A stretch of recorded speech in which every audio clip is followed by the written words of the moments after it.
वेदों और पुराणों पर आधारित चैनल कर्मयोनि में आप सभी का हार्दिक अभिनंदन है। दोस्तों, आज हम माता चंद्रहासिनी के बारे में जानेंगे।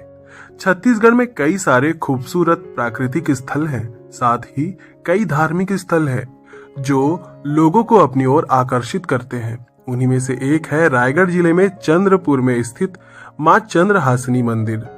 आज हम मां चंद्रहासिनी की पावन कथा, मां के मंदिर के बारे में और इस मंदिर से जुड़ी मान्यताओं के बारे में विस्तार से जानेंगे। चंद्रहासिनी मंदिर रायगढ़, छत्तीसगढ़ के रायगढ़ से करीब 27 किलोमीटर दूर चंद्रपुर में महानदी के तट पर मां चंद्रहासिनी देवी को समर्पित एक भव्य मंदिर है, जिसे चंद्रहासिनी मंदिर के नाम से जानते हैं।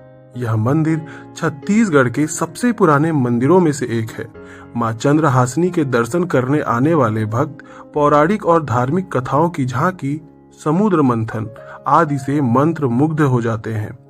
चंद्रपुर की सुंदरता देखने लायक है, क्योंकि यह चारों ओर से प्राकृतिक सुंदरता से घिरा हुआ है। बरसात के मौसम में घूमना अपने आप में एक रोमांच है। देवी दुर्गा के 52 शक्ति पीठों में से एक मां चंद्रहासिनी चंद्रपुर में विराजमान है, जो महानदी और मांड नदियों के बीच स्थित है। मंदिर के प्रांगण में अर्धनारीश्वर, महाबलशाली, पवन पुत्र, श्री कृष्ण लीला, चीरहरण, महिषासुरवध, चार धाम, नवग्रह, सर्वधर्म सभा, शेषनाग बिस्तर और अन्य देवी देवताओं की भव्य मूर्तियां दिखाई देती हैं। इसके अलावा मंदिर के मैदान पर एक चलती हुई झांकी महाभारत काल को जीवंत तरीके से दर्शाती है, जिससे आगंतुकों को महाभारत के पात्रों और कथानक के बारे में जानने को मिलता है। वहीं माता चंद्रसेनी की चंद्रमा के आकार की मूर्ति के दर्शन मात्र से ही भक्तों की सभी मनोकामनाएं पूर्ण हो जाती हैं। मां नाथलदाई का मंदिर महानदी के बीच में चंद्रहासिनी के मंदिर से कुछ ही दूरी पर स्थित है। बताया जाता है कि बरसात के मौसम में महानदी में पानी भर जाने पर भी मां नाथलदाई का मंदिर कभी नहीं डूबता। चंद्रमा के आकार की विशेषताओं के कारण उन्हें चंद्रहासिनी और चंद्रसेनी मां के नाम से जाना जाता है। बताया जाता है कि चंद्रसेनी देवी ने सरगुजा को छोड़ दिया और उदयपुर और रायगढ़ होते हुए महानदी के किनारे चंद्रपुर की यात्रा की। महानदी की पवित्र शीतल धारा से प्रभावित होकर माता रानी विश्राम करने लगी। इसके बाद उसे नींद आ गई। मां चंद्रहासिनी की कहानी जान लेते हैं। संबलपुर के राजा एक बार यहाँ से गुजरे और चंद्रसेनी देवी ने गलती से उनके पैर में चोट लग गई, जिससे वे जाग गए। फिर एक दिन देवी ने उन्हें एक सपने में दर्शन दिए और उन्हें एक मंदिर बनाने और वहां एक मूर्ति स्थापित करने के लिए कहा।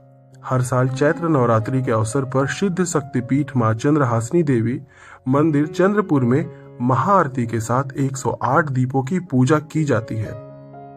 कहा जाता है कि नवरात्रि पर्व के दौरान 108 दीपों के साथ महाआरती में शामिल होने वाले भक्त मां के अनुपम आशीर्वाद का हिस्सा बनते हैं। सर्व सिद्धि की दाता मां चंद्रहासिनी की पूजा करने वाले प्रत्येक व्यक्ति की मनोकामनाएं पूर्ण होती हैं। नवरात्रि उत्सव के दौरान भक्त नंगे पांव मां के दरबार में पहुंचते हैं और कर नापकर मां की विशेष कृपा अर्जित करते हैं। अब पौराणिक कथा भी जान लेते हैं।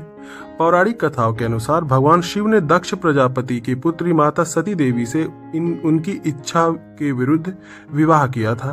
बेटी के विवाह से दक्ष क्रोधित हो गए थे। उन्होंने एक यज्ञ को अंजाम देकर भगवान शिव को बदनाम करने की योजना बनाई थी।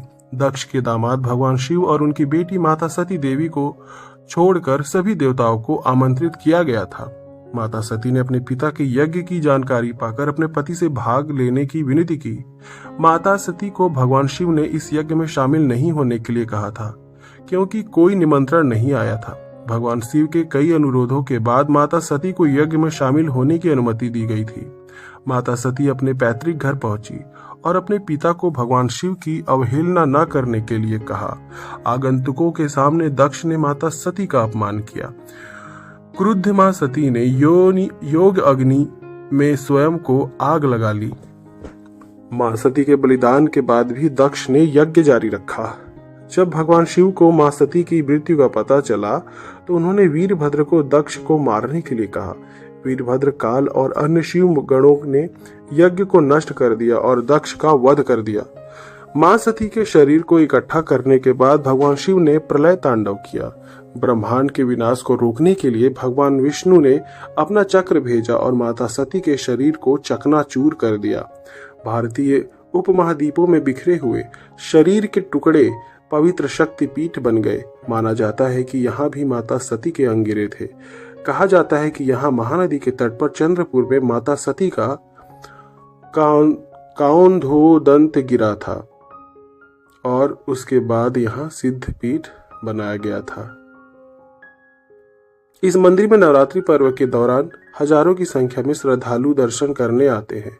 नवरात्रि का पर्व बड़े ही धूमधाम से मनाया जाता है, जिसमें पूरे उड़ीसा और उसके बाहर के उपासक भी आते हैं और इस पर्व में शामिल होते हैं, साथ ही माता के दर्शन करते हैं। चंद्रहासिनी मंदिर कब और कैसे जाएं? इस मंदिर में साल भर भक्तों का तांता लगा रहता है। आप कभी भी इस मंदिर में दर्शन करने जा सकते हैं। साल के दोनों नवरात्रि पर्वों में मेले जैसा माहौल होता है, इसलिए अगर आप नवरात्रि में जाएंगे तो आपको एक अलग ही माहौल देखने को मिलेगा। भक्त चंद्रपुर में माता के दरबार तक पहुंचने के लिए बस या परिवहन के अन्य साधन ले सकते हैं। इसके अलावा बसें और जीपें जांजगीर, चांपा, शक्ति, रायगढ़ और डभरा से चंद्रपुर के लिए दिन के सभी घंटों में यहाँ से वाहन जाती है। यात्री चांपा या रायगढ़ से चंद्रपुर जाने के लिए एक निजी वाहन भी किराए पर ले सकते हैं। तो ये थी संपूर्ण कथा और माता के प्रकट होने की कहानी। भक्तिभाव से परिपूर्ण चैनल पर ऐसे और भी वीडियोस आगे भी पोस्ट होते रहेंगे। माता रानी आप पर और आपके पूरे परिवार पर सदैव कृपा बनाए रखे। जय माता दी।